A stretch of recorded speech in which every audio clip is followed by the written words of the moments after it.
अरे 5-10% लोक जर एखाद्या झुंडीच्या द्वारे जर मुंबईला येत असतील, आम्ही तर 50% आहोत गावगड्या म्हणायचे. हो थांबा 2 मिनिट, आम्ही काय राज्यकर्ती जमात आहोत?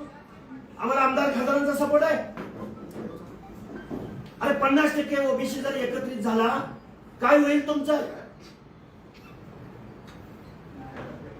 निश्चित मला या गोष्टीची जाणीव आहे की शोषित, वंचित, भटक्यामुक्त जाती जमाती, बलुते, आलुते यांच्यामध्ये एकीकरण खूप अवघड आहे.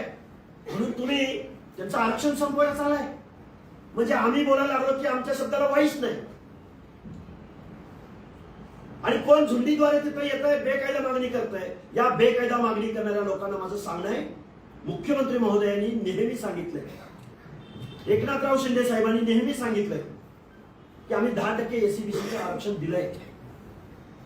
ओबीसीच्या कट ऑफ पेक्षा एससीबीसीचा कट ऑफ कमी असताना ओबीसी मधून आरक्षण का पाहिजे?